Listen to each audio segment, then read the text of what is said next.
अस्सलामुअलैकुम वरहमतुल्लाहि वबरकातुह। मुअज़्ज़ज़ नाज़रीन सामईन कराम, हम आपको अपने चैनल में खुश आमदीद कहते हैं। Please subscribe my channel. उम्मीद है आप सब खैरियत से होंगे। अल्लाह ताला आपको हिफ़्ज़ में रखे। नाज़रीन कराम, आज की इस वीडियो में हम इंशाअल्लाह ताला दुआ रब्बी जअलनी इंशाअल्लाह ताला लफ्ज़ ब लफ्ज़ सीखेंगे और साथ तर्जुमा भी सीखेंगे।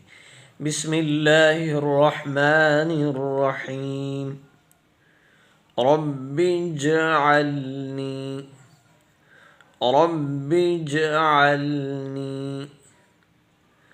मुक़ीमस सलाती मुक़ीमस सलाती रब्बि जअलनी मुक़ीमस सलाती वमिन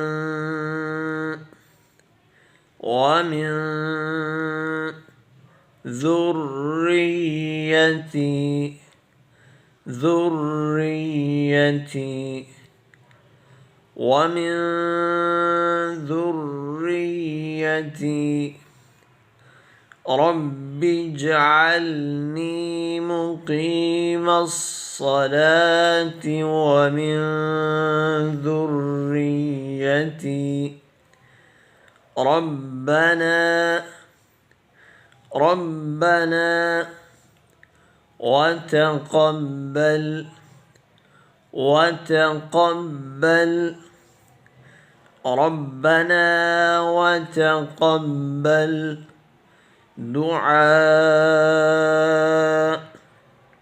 دعاء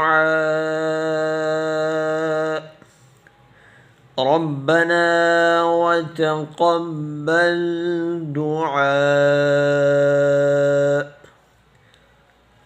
رب اجعلني مقيم الصلاة ومن ذريتي ربنا وتقبل دعاء ربنا اغفر لي ربنا اغفر لي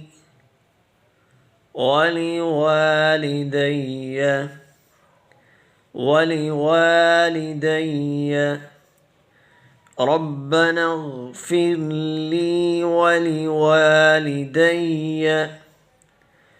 وللمؤمنين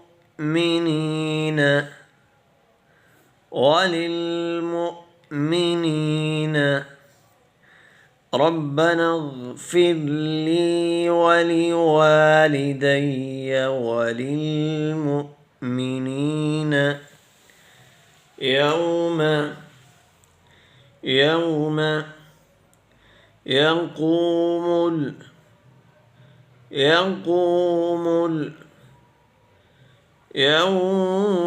يقوم الحساب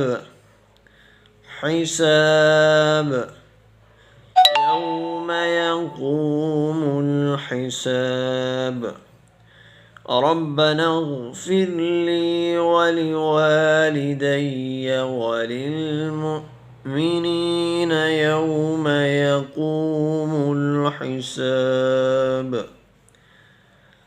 رب اجعلني مقيم الصلاة ومن ذريتي ربنا وتقبل دعاء ربنا اغفر لي ولوالدي